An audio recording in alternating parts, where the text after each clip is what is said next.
할렐루야. 우리 옆에 분하고 이렇게 인사하면서 말씀 들었으면 좋겠어요. 성도님을 배우니 예수님을 뵌 듯합니다.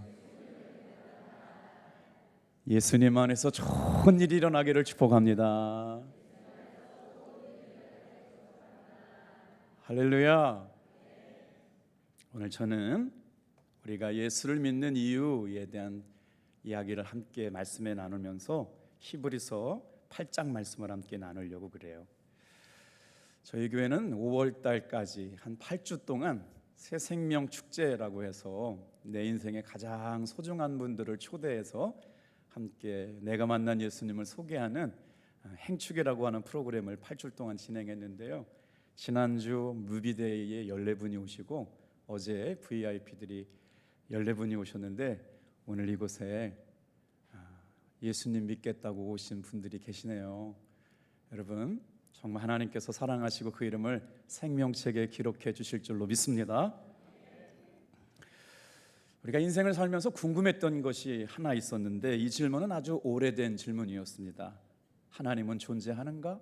신이란 정말 존재하는가? 인류 역사 속에서 가장 오래되었던 질문 중에 하나가 하나님이 존재하는가라는 질문이었어요.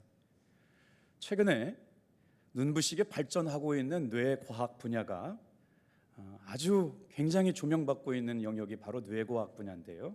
그 뇌과학자들이 뭐라고 얘기했느냐? 여러분 주목해 보시길 바라요. 영적 세계는 인간의 뇌 안에서 일어난 일이다. 그러니까 자기들이 만나고 싶은 하나님을 자기들이 생각해내서 결국 영적인 영역이 뇌 안의 구조에 있다는 거예요. 그래서 요즘 무슨 책들이 많이 팔리냐면 당신의 뇌가 하나님이다, 이런 부류의 책들이 많이 팔린다는 거예요. 영적 현상마저도 뇌 안에서 일어나는 현상이라고 지목하고 있는 일인 거죠. 그런데도 불구하고 아주 유명한 과학자들, 정말 내놓으라 할 수 있는 과학자들이 51% 정도가 무슨 얘기를 하냐면 우리의 인간의 이성이나 노력으로 설명할 수 없는 초월적 존재가 있다. 분명히 우리의 힘과 능력을 뛰어넘는 존재가 있다라고 인정하는 과학자들이 여러분 51%가 존재한다는 사실을 기억했으면 좋겠어요. 사진 한 장 보여드릴게요. 인간의 몸을 구성하고 있는 유전자 DNA 정보를 분석해서 그 결과를 통해 인간의 질병도 치료하고 수명도 연구하는 인간 게놈 프로젝트라고 하는 아주 중요한 프로젝트를 책임졌던 미국의 국립연구위원회 원장님으로 계셨던 프란시스 콜린스라고 하는 박사님이 신앙과 과학에 대해서 이렇게 설명했어요. 뭐라고 했는지 들어보실래요? 과학과 신앙의 진리를 밝히는데 서로 기가 막힌 상호 보완적인 관계가 있다. 나는 그것을 발견했는데 성경의 하나님은 게놈의 하나님이시다. 하나님은 예배당에서 만날 수 있지만 또 실험실 안에서도 만날 수 있는 분이다. 하나님의 위대하고 경이스러운 피조 세계를 연구하고 과학자는 과학실에서 실제로 그 과학의 실험을 통해서 하나님께 나아갈 수 있는 일종의 예배와 같은 것이다. 과학과 신앙이 무슨 말씀이냐면 아무리 과학을 연구하고 탐구해도 하나님이 만들어 놓으신 걸 따라갈 수가 없다라는 거예요. 이 신비는 하나님의 은혜 아니고서는 설명할 수 없는 것들이 있다라고 인정하는 과학자들이 한 51%가 된다는 거예요. 오늘 여러분은 어떻게 하나님을 인정하시고 예수님을 구주로 영접하게 되셨나요? 오늘 우리가 읽었던 히브리서 8장 말씀은 예수님께서 우리를 위해 어떤 일을 하고 계신 분인가, 예수님이 하신 사역이 무엇인가를 가르쳐주는 본문이거든요. 우리 1절, 2절 말씀을 천천히 한번 같이 읽어보도록 하겠습니다. 시작. 지금 우리가 하는 말의 요점은 이러한 대제사장이 우리에게 있다는 것이라. 그는 하늘에서 지극히 크신 이의 보좌 우편에 앉으셨으니 성소와 참 장막에서 섬기는 이시라. 이 장막은 주께서 세운 것이요 사람이 세운 것이 아니니라. 오늘 말씀을 전체적으로 보면 모세가 한 일에 대해서 예수님이 하신 일과 비교하고 있거든요. 근데 예수님이 하신 일은 뭐냐? 여러분 좀 이렇게 이해하시면 될 것 같아요. 지금 예배는 우리가 누구 앞에서 드리는 예배냐? 하나님 앞에서 드리는 예배입니다. 우리가 천국을 볼 수 없지만 지금 예수님께서는 뭐래요? 하나님 나라에 진짜 성막이 있다는 거예요. 그래서 그 성막 안에서 대제사장이 계시는데 저와 여러분들의 영혼을 이끌고 하나님께로 나아갈 수 있는 중보자 역할을 하시는 분, 하늘의 성전, 천국에서 예배당이 있는데 그 예배당에 우리의 영혼을 성소로 이끌고 가시는 중요한 역할을 하시는 진짜 장막, 하늘의 장막에 대제사장이 계시는데 그분이 누구냐? 다 같이 한번 따라합시다. 예수 그리스도. 그렇기 때문에 우리가 예수를 믿어야 된다는 거예요. 예수님이 뭐 하세요? 하나님과 죄로부터 벌어졌던 우리를 하나님께로 인도해가는, 하나님께로 나아갈 수 있는 길을 열어놓으신 분, 그분이 바로 예수님이시기 때문에, 자, 인간의 죄의 문제가 완전히 해결될 수 없었음을 아셨기에 예수님께서는 우리의 죄를 짊어지시고 십자가에서 죽으셨는데 그 역할이 바로 뭐냐? 대제사장의 역할을 감당하신 분이 예수님이시다. 그랬더니요, 인터넷에서 이 대목에서 질문한 사람이 있어요. 너무 재밌어가지고 제가 알고 여러분 가져왔어요. 예수님, 질문이 있습니다. 만약에 예수님께서 내 삶을 주님께 다 드리길 원하신다면 최소한 하나님은 보여주셔야 되는 거 아닙니까? 우리의 인생의 전부를 받기를 원하신다면 예수님 가끔씩 우리 꿈속에 나와서 보여주셔야 되는 거 아닙니까? 어떻게 우리의 삶을 다 걸라고 하시면서 한 번도 나타나시지도 않고 보여주시지도 않으면서 우리가 어떻게 예수를 믿으라고 하는 겁니까? 라는 질문이 있는 분들도 있을 것 같아요. 그런데 이렇게 질문하는 사람들에게 예수님이 대답 안 하셨을 것 같아요.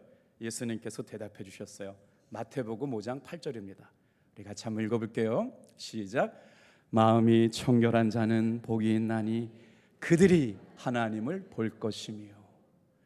오늘 예배 가운데 여러분, 예수님께서 주목해 보시고 성령님께서 인정해 보시고 이 예배를 하나님 앞에 드려지는 예배라고 생각해 보세요. 졸 틈이 없어요. 하나님께서 지금 예배를 받으신다고요. 이 모습 이대로가 하나님의 나라에서 예배드리는 모습이라고 생각해 보세요. 그 예배를 주관하시는 분은 예수님이세요. 그 역할을 하시는 분이 계시는데 이게 우리가 안 보이니까 신앙생활이 흐리멍텅해지는 거 아니겠어요? 그런데 예수님께서 하나님을 보여달라고 하는 제자에게 뭐라고 말씀하시느냐? 마음이 청결한 자는 보게 될 것이다. 자, 왜 우리가 그러면 하나님이 하시는 일을 보지 못하는지에 대해서 말씀드리겠습니다. 하나님은 영으로 존재하시는 분이에요. 구약 성경에 영이라고 하는 단어가 무슨 단어냐면 르하흐라고 하는 단어예요. 숨, 생명, 숨결, 쉼이란 단어거든요. 하나님은 영으로 존재하시는 분이기 때문에 육적인 모습으로 살아가는 우리가 하나님을 경험할 수가 없어요. 영의 사람만 영으로 분별하게 되시는데 그럼에도 불구하고 하나님께서 우리를 알게 하시려고 어떻게 역사하시느냐? 오감을 통해서 보고 듣고 느낀 것을 마음으로 깨달아 하면서 마음의 눈으로 하나님의 살아계심을 보게 된다는 거예요. 오늘 저와 여러분이 예수님을 구주로 영접하게 될 때 하늘에 들이서 드리는 천상의 예배처럼 오늘 우리가 드리는 예배도 그런 거룩하고 아름다운 예배 되기를 축복합니다. 그런데 마음이 청결하다라고 하는 상태가 굉장히 중요한 거예요. 마음이 어지럽거나 분산되었거나 내 마음에 죄가 들어오면 어떤 일들이 일어나느냐? 하나님을 볼 수 없게 됐다고요.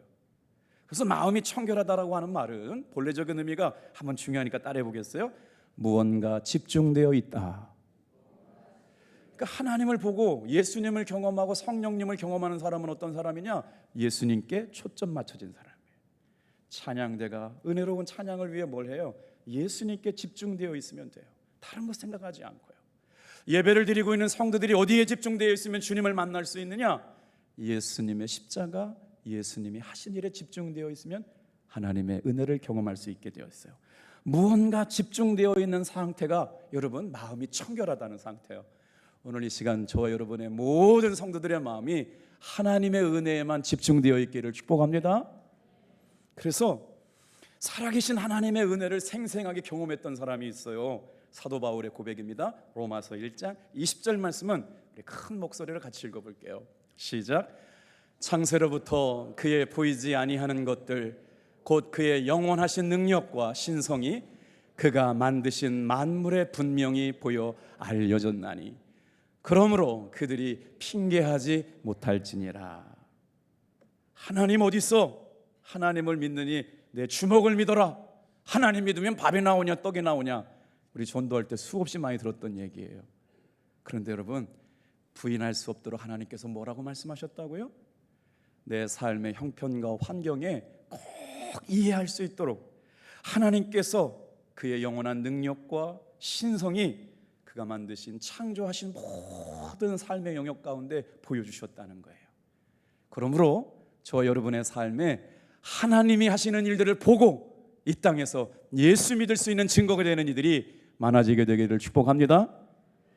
그래서 핑계할 수가 없다는 거예요. 그래서 우리는 어떻게 하나님이 살아계신 걸 경험하느냐? 세 가지를 통해서 하나님의 살아계심을 경험하는데, 한번 따라해 주시겠어요?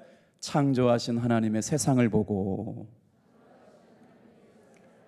막 찬양하면서 오늘 막 은혜가 되잖아요. 온 천하 만물 우러러. 근데 성가대의 찬양을 통해서 아 그렇구나 믿음이 들어오는 거예요. 기도하는 장로님의 기도를 통해서 아 그렇구나 믿음이 들어와요. 말씀을 들으면서 아 그렇구나 믿어지게 될 때 여러분 예수님을 진짜 만나게 되고 하늘의 음성을 듣게 될 줄로 믿는 분만 크게 아멘해요. 할렐루야. 근데 신기하죠? 아멘 하는 순간 믿음이 들어와요. 목사님 설교 잘하나 못하나 평가하고 팔짱 끼고 있는 분들은 그러다가 예배 끝나요. 그런데 이 말씀이 나에게 주시는 말씀이구나, 내가 마음이 청결해서 주의 말씀을 들어야겠구나, 말씀에 집중하고 예수님께 집중하는 사람은요 이 순간 하나님의 음성이 들려줘요. 그래서 창조하신 세상을 보면서 하나님의 위대하심을 바라볼 수 있게 하셨다. 그리고 나서 성경을 통해서 하나님을 만나게 되는데, 성경의 역사가 구약 성경만 해도 약 BC만, 그러니까 Before Christ, 예수님이 오시기 전 구약의 세계를 한 1500년으로 바꾸는데, 그 동안에 성경 전체를 쓴 성령의 감동하심을 통해서 40여 명의 저자들을 통해 나의 삶의 형편 가운데 하나님이 이렇게 만나 주셨습니다, 이렇게 역사하셨습니다, 이렇게 도우셨습니다라고 하는 생생한 간증이 성경에 기록되어 있어요. 그래서 우리는 말씀을 통해서 하나님을 만납니다. 그리고 나서 어떻게 하나님을 만나느냐? 예수 그리스도를 통해서 하나님을 만나요. 그랬더니 예수님의 제자 가운데 아주 그냥 똑똑한 제자가 있어요. 질문이 많은 사람들이 있잖아요. 그래서 물어보는 거예요. 예수님, 하나님을 보여주시면 제가 믿겠나이다. 그랬더니 예수님께서 뭐라고 하셨는지 궁금하시죠? 요한복음 14장 11절 말씀, 저와 여러분에게 주시는 말씀이라고 생각하면 같이 읽어요. 시작. 내가 아버지 안에 거하고 아버지께서 내 안에 계심을 믿어라. 그렇지 못하겠거든 행하는 그 일로 말미암아 나를 믿어라. 여러분, 여기서 구원파의 문제를 해결할 수 있어요. 구원파는 내가 뭔가 진리를 깨달은 그 순간 어떻게 생일을 기억하면서 영적으로 거듭난 나를 못 믿느냐. 구원받았습니까? 물어봤더니 머리를 극적거려요. 내가 구원받은 건 알겠는데 언젠지는 모르겠는데요. 그럼 당신 구원받은 거 아니에요. 구원파에 와서 다시 구원교리 들었어요. 이렇게 하면서 구원받은 사람들을 흔들게 만드니까. 근데 구원파의 교리가 뭐예요? 구원을 깨달았다는 거예요. 분명한 깨달음이 있어서 그날 그시 그때 언젠지 알고 있어야 되는데, 물어보니까 나는 아빠 어렸을 때부터 부모님 따라서 교회를 다녔는데 구원의 감격이 없어요. 그럼 당신 구원받은 거 아닙니다. 여러분, 이렇게 되면요 구원파의 교리에 속게 되는 거예요. 여러분, 구원은 느낌이나 감정이 아닙니다. 구원은 뭐냐? 하나님이 나를 사랑하시는구나, 하나님이 나를 구원하셨다라고 하는 고백은 다 같이 한번 따라하겠어요. 예수님이 나를 위해 하신 일을 보고 그것을 믿는 겁니다. 예수님께서 말씀하셨잖아요. 만물에 분명히 하나님이 계신 걸 보여주셨고, 내가 아버지 안에 거하고 아버지께서 내 안에 계심을 믿으라. 만약에 그것이 믿어지지 않으면 다 같이 한번 따라하겠어요. 내가 행한 일을 보고 말미암아 나를 믿어라. 예수님께서 나의 구원을 위하여 이루신 일을 보고 나를 믿어라.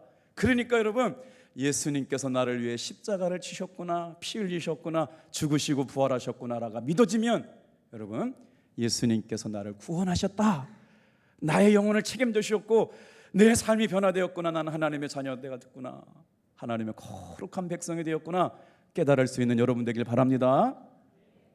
그래서 오늘도 이 시간에 여러분 예수님을 만날 수 있는 방법이 있어요. 일상에서 경험할 수 있는 공동체 안에서 교회 공동체 란 하나님을 만난 사람들의 모임이에요. 예수님을 만난 사람들의 모임이에요. 성령님의 도우심을 경험하고 살아가는 사람들의 모임이기 때문에 혼자서도 신앙생활 할 수 있다고 세상은 얘기하지만, 여러분, 주님의 몸된 교회에 나와서 예배드리게 될 때 하나님을 만난 경험이 우리 모두의 경험이 되게 될 줄로 믿습니다. 지난 가을에 이지 집사님이 교회에 새로 나오시고 1년밖에 안 됐는데 우리 교회에서 열심히 신앙생활하세요. 열심히 신앙생활하는데 인생의 위기를 만났어요. 친구들하고 공을 차는 아들이, 성익이라는 아들이요, 축구공에 눈을 맞았단 말이에요.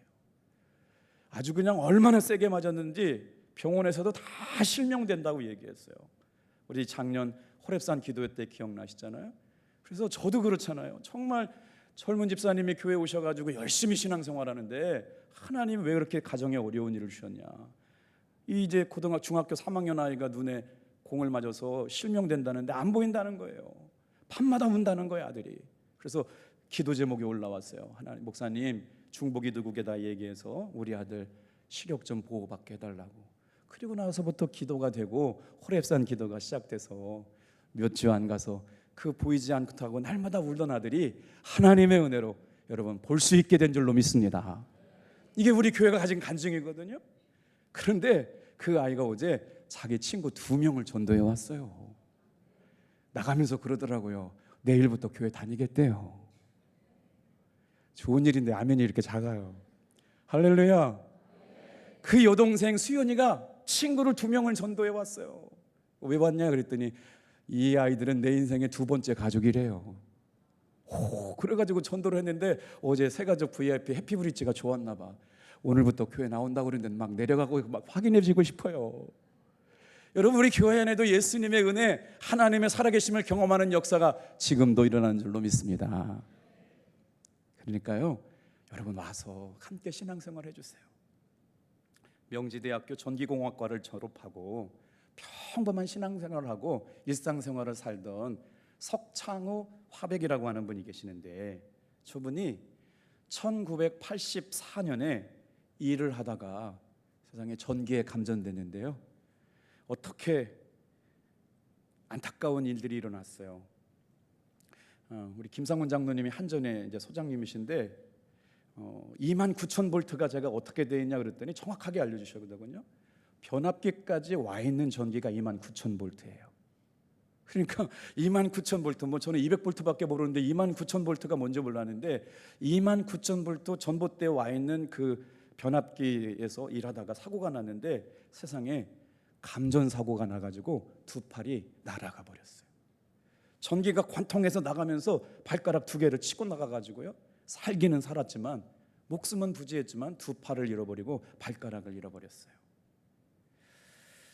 그의 나이가 30살, 큰 아이가 태어날 지 딱 한 달 만에 일어난 일이었어요.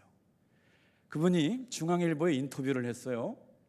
나는 성경 점수를 받기 위해서 고등학교 미션 스쿨에 다니면서 예배당에 몇 번 나가봤지만 하나님을 믿지는 않았습니다. 그런데 그 하나님이 나에게 모든 것을 주시고 내 2팔과 발가락을 가져간 순간 그제서야 나는 하나님을 만날 수 있었습니다. 뒤돌아보니 2팔을 가지고 30년 살았던 삶보다 2팔 없이 살았던 저의 삶이 훨씬 더 행복합니다 라고 고백한 석창호 화백은요, 붓을 그리기 위해서 자기가 2팔이 없어지고 나서 할 수 있는 일이 없잖아요. 그리고 나서 자기가 어렸을 때부터 그림을 잘 그렸던 걸 깨달았다는 거예요. 그래가지고 이 의수라고 그러거든요. 의수에다가 붓을 만들어 가지고 글씨를 쓰기 시작하는데 이분이 얼마나 위대한 분인지 몰라요. 동계올림픽에 나와가지고요, 저렇게 퍼포먼스를 해가지고 크로키라고 그래요. 수목 담채화가 아니고 크로키, 막 움직이는 사람들을 그림을 그려가지고 유명해졌는데, 저분이 언제 하나님을 만나느냐, 저렇게 지금 펼쳐져 있는 게 뭐냐면요, 성경의 신약과 구약을 저 2팔과 2손이 없는 의수를 가지고 붓을 달아가지고 거기다가 썼는데 자료가 몇 개가 있어요. 제가 지금 방송실에 드린 건 2,875m. 놀라지도 않으셔. 저걸요, 성경을 다 썼대요. 그리고 하나님을 만났답니다. 여러분, 죽을 때가 아니었어요. 잘 나갈 때가 아니었어요. 인생의 가장 위기의 순간 하나님을 만났고요, 말씀을 필사하면서 기적 같은 역사가 일어나게 되는데 세상에 2km가 넘어요. 근데 이제 저분이 하도 유명해져서 내가 자료를 다시 찾아보니까 지금까지 쓴 성경이 5km, 5,000m가 넘는다는 거예요. 그리고 나서 하나님께서 존귀한 사람으로 어제 평창 동계올림픽에 나와서 이렇게 운동하는 스키 타는 사람들, 움직이는 사람들을 그려가지고 전 세계적으로 유명한 화가가 됐어요.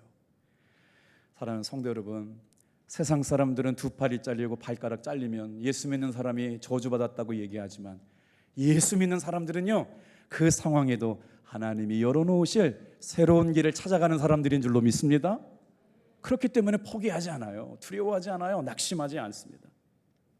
오늘 저는 우리가 예수를 믿는 이유에 대해서 세 가지로 말씀을 드릴 텐데, 하나님은 우리가 얼마나 행복해지기를 원하시느냐, 성경 말씀에 이런 말씀이 있다는 걸 여러분 깜짝 놀라실 거예요. 신명기 10장 13절 말씀 같이 읽어볼게요. 시작. 내가 오늘 내 행복을 위하여 내게 명하는 여호와의 명령과 규례를 지킬 것이 아니냐. 하나님께서 저와 여러분의 행복에 관심이 많으시다는 거예요. 신명기 33장에 뭐라고 말씀하셨느냐, 너는 행복한 자다라고 말씀하시면서 뭐라고 말씀하세요? 너의 행복을 위하여. 누군가 저에게 예수 믿는 이유를 묻는다면 저는 예수님 믿고 정말 행복해졌습니다 라고 고백할 수 있을 것 같아요. 여러분은 누구에게 내가 예수 믿는 이유가 뭔지 분명하게 설명할 이유가 있기를 축복합니다. 놀랍게도 하나님은 성경을 통해서 우리의 인생을 어떻게 살아야 할지, 우리의 삶의 행복을 어떻게 얻어야 될지 행복 매뉴얼, 인생 사용 설명서가 성경에 기록되어 있지요. 성경은 종교를 뛰어넘어서 충분히 세계적인 베스트셀러예요. 가장 많은 사람들이 사서 읽는 책이기 때문에 참고할 만하지요. 성경이 제시하는 예수님을 믿는 이유 세 가지를 빨리 말씀드리고 마치겠어요. 첫 번째, 다 같이 한번 따라하겠습니다. 죄의 문제를 해결해 주셨습니다. 자, 지금 예배를 잘 생각해 보세요. 여러분, 이 예배 가운데 이 예배의 장소를 하늘 장막, 하늘 성소, 예수님이 대제사장이신 예배당이라고 생각하세요. 이제 우리는 다 죽어서 천국에 왔어요. 천국에서 이런 예배를 드릴 거를 상징적으로 보여주시려고 이런 예배가 지상에서 있는 줄로 믿습니다. 우리의 삶이 다 이제 끝났어요. 천국에 돌아가면 예수님께서 인도하시는 성경 말씀해 보세요. 다 같이 한번 따라해 보세요. 성소와 참 장막에서 드리는 예배. 누가 인도하신다고요? 우리의 영혼의 대제사장이신 예수님께서 인도하신다는 거예요. 그러니까 여러분, 지금 부족하고 연약하고 허물 많은 김석기 목사가 인도하는 예배가 아니라 이 예배는 하나님 앞에서 드리고 성령님이 임재하실 뿐만 아니라 예수님이 대제사장이 되셔서 저와 여러분의 영혼을 하나님의 진짜 성막, 진짜 하늘의 예배당으로 이끌어 가시는 예배 모형임을 믿으시길 바랍니다. 그래서 여기서 하나님의 음성을 듣고 주님의 역사하심을 보게 되는 거예요. 오늘 저와 여러분의 눈이 열려서 예수님을 바라보고 하나님의 말씀을 정결한 마음으로 사모하는 사람들에게 영적인 은혜가 부어지게 될 줄로 믿습니다. 성경은 우리 인생들이 왜 행복으로부터 멀어지느냐에 대한 분명한 말씀을 하고 있어요. 로마서 3장 23절, 행복으로부터 멀어진 이유에 대해서 먼저 생각해 보겠어요. 시작. 모든 사람이 죄를 범하였음에 하나님의 영광에 이르지 못하더니. 하나님의 영광에 이르지 못한다라는 말이 무슨 말이냐? 사람답게 살지 못한다는 거예요. 열심히 살고 최선을 다해 살고 정말 정성을 다해 살았는데 의미가 없었다는 거예요. 기쁘지 않았다는 거예요. 삶의 의미를 발견하지 못해요. 왜 그랬어요? 인생이 드라이해졌어요. 무의미해요. 이렇게 사나 뭐하나. 하루하루 사는 삶이 재미가 없어졌어요. 여러분, 이건 큰일 아닙니까? 이렇게 된 이유가 뭐냐? 내 안에 하나님의 영광에 이르지 못할 죄가 있다는 거예요. 그래서 죄악의 삶은 어떻게 되느냐? 하나님이 주시는 기쁨을 경험할 수가 없어요. 행복을 경험할 수가 없어요. 그래서 죄가 얼마나 무서운지 아세요, 여러분? 우리의 삶에 죄가 들어오면요, 우리의 삶을 파괴합니다. 우리의 삶에 죄가 있으면 어떻게 되느냐? 우리의 삶을 100% 죽게 만들어요. 그런데 성경에서 이 세상에서 나의 죄를 해결할 수 있는 유일한 방법이 하나도 없어요. 다 같이 한번 따라합시다. 죄의 문제를 해결할 수 있는 유일한 백신은, 큰 소리로 따라하셔야 돼요. 우리 주 예수 그리스도. 내 영혼의 죄를 해결하실 수 있는 유일한 분은 예수 그리스도이신 줄로 믿습니다.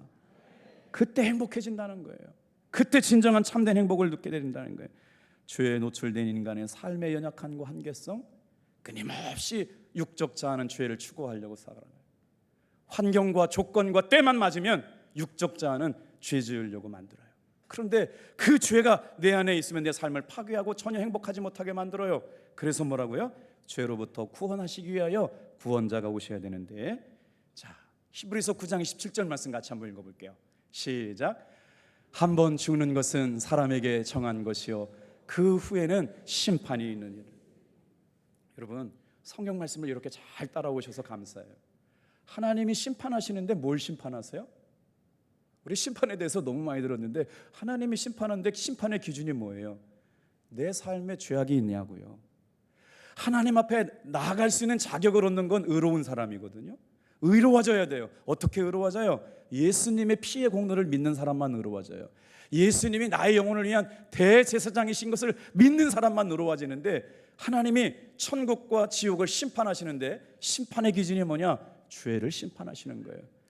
오늘 예배 가운데 예수님을 구주로 영접한 사람은 죄의 심판이 아니라 영원한 생명에 이르게 되는 축복을 얻게 될 줄로 믿습니다. 그래서 우리가 예수님을 구주로 영접하고 예수님의 이름으로 기도하는 것이죠. 우리는 하나님과 사귀며 살고 하나님의 은혜에 살아야 되는데, 하나님께 무관심하고 자기 마음대로 살려고 그러고, 그러다 보니까 하나님과 나와의 관계가 끊겼어요. 오늘 이 시간 다시 한번 내 삶의 모든 죄의 문제를 해결하시기 위하여 예수님이 오셨음을 믿고 하나님과 친밀하게 동행하는 여러분들 되시길 축복합니다. 자, 이제 두 번째, 예수님을 우리가 구주로 영접하고 살아가야 할 이유를 말씀드릴게요. 다 같이 한번 따라합니다. 하나님의 사랑 때문에. 한번 크게 고백해 볼까요? 하나님은 나를 창조하셨고 그 하나님은 나를 사랑하신다. 일주일 내내 이 구절만 좀 암송해 보세요. 하나님은 나를 창조하셨고 그 하나님은 나를 사랑하신다. 이 사랑을 누굴 통해서 경험하게 되었고 확증하게 되었느냐? 예수님을 통해서 하나님이 나를 사랑하신다는 걸 확증하게 되었다고요. 요한복음 3장 16절 같이 읽겠습니다. 시작. 하나님이 세상을 이처럼 사랑하사 독생자를 주셨으니, 그리스도 예수를 주셨으니 이는 그를 믿는 자마다 멸망하지 않고 영생을 얻게 하려 하심이라. 미국에 워싱턴 한인제일감리교회라고 있어요. 그 교회를 담임하셨던 김용동 교수님이 제 신학대학교 다닐 때 신약학 교수였거든요. 그분이 이제 교수직을 내려놓고 워싱턴에, 거기에 이민들이 한 50년 된 교회 역사이기 때문에 아주 중요한 역할을 하는 교회인데, 그 교회를 다니는 집사님이 예수 믿기 전 어떻게 예수를 믿게 되었느냐라고 하는 내용을 읽게 되었는데 너무 감동스러웠어요. 이민 사회 생활을 하다 보니까 너무 어려운 큰 문제를 만났는데, 이 일이 얼마나 어렵던지 밤에 잠이 안 오더라는 거예요. 이렇게 일어나서 잠깐 보니까 워싱턴 제일감리교회를 다니는 사람들이 새벽에 일어나가지고 새벽 기도를 다닌다는 거예요. 자기는 한국에 있을 때도 한 번도 교회를 나가본 적이 없는데, 그래서 교회를 갔더니 난생 처음 교회를 가가지고요, 사람들 눈치 볼까봐 저 끝자리에 앉아가지고 예배를 드리는데, 그날 예배를 인도하는 목사님이 찬송가를 불렀는데 찬송가 제목이 웬 말인가 날 위하여라는 찬양이에요. 우리 다 아시니까 1절만 새벽기도 예배처럼 드려볼게요. 시작. 웬 말인가 날 위하여 주 돌아가셨나. 이 벌레 같은, 이 벌레가 든 날 근혜 받으셨나. 은혜가 되시면 아멘. 우리는 다 은혜가 되는데요, 태어나서 처음으로 새벽기도 나갔던 그 자매님은요 빈정이 상해버렸대요. 무언 놈의 이따위 종교단체가 다 있냐 이거예요. 처음으로 교회 왔으면 잘 왔다 축복한다고 그랬는데 벌레 같은 사람이라고 그러니까 자존심이 상해가지고 내가 다시는 이따위 교회 나오나 봐라, 그리고 안 나오려고 그랬대요. 그런데 이게 웬일이에요? 그때부터 눈물이 흐르기 시작하더래요. 할렐루야.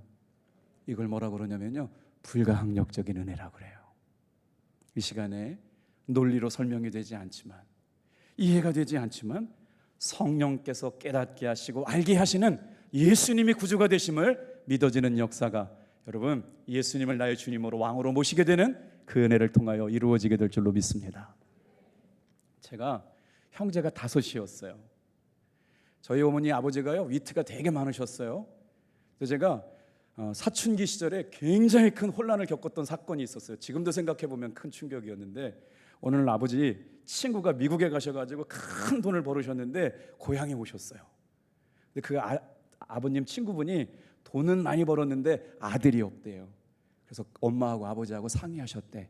우리는 형제가 5이니까 하나를 그 부잣집 사장님한테 보내가지고 살기로 했는데 선택받은 아들이 막내 아들이었다는 거예요. 그럼 왜 접니까 물어봤더니, 너한테는 얘기 못했지만 사실 너는 다리 못해서 주워온 아들이다. 여러분은 웃으시지만 저는 그때 아주 하늘이 무너졌어요. 그렇게 저를 사랑하신다고 그렇게 말씀하셨던 어머니가 내 어머니가 아니고, 그렇게 사랑하셨던 아버지가 내 아버지가 아니라니까 그 다음부터 제가 식음을 전폐하고 큰일 났다, 저 사장님 잘 따라가가지고 미국에서 출세해야 되겠다 하고 상관인데, 너무너무 속상해서 일주일 동안 제가 시험에 들어가지고 막 이러고 있는데 어머니가 그러시더라고요. 이 안에 놈 자식아, 내가 너를 어떻게 폐 아파서 낳았는데 농담한 거요. 우리 어머니가 아버지가 나를 아주 사춘기 때 얼마나 혼나가게 하셨는지 몰라요. 여러분, 우리 아버지가 나를 낳았는지 안 낳았는지 의심스러울 때 불행해지잖아요. 하나님은 저와 여러분을 사랑하십니다. 하나님은 저와 여러분을 책임져 주십니다. 절대로 하나님은 다른 자식을 두지 않으세요. 저와 여러분 모두가 하나님의 자녀인 줄로 믿습니다. 그게 믿어지는 순간 우리는 다 자녀가 돼요. 뭐라고 말씀하세요? 로마서 5장 8절 말씀이에요. 같이 한번 읽어볼게요. 시작. 우리가 아직 죄인 되었을 때 예수 그리스도 우리를 위하여 죽으심으로 하나님께서 우리에 대한 자기의 사랑을 확증하셨느니라. 하나님께서 우리의 죄를 해결할 방법이 없으시니까 독생자이신 예수 그리스도를 이 땅에 보내주셔서, 영이신 분이 육의 모습을 가지고 와서 우리와 같이 아파하시고 고통 가운데 있으시고 세상의 모든 죄를 짊어지시고 죽으심으로 말미암아 대제사장의 역할을 통해 우리의 영혼이 자격이 없지만 하나님의 은혜의 보좌 앞에 나갈 수 있는, 여러분, 담력을 얻게 하신 줄로 믿습니다.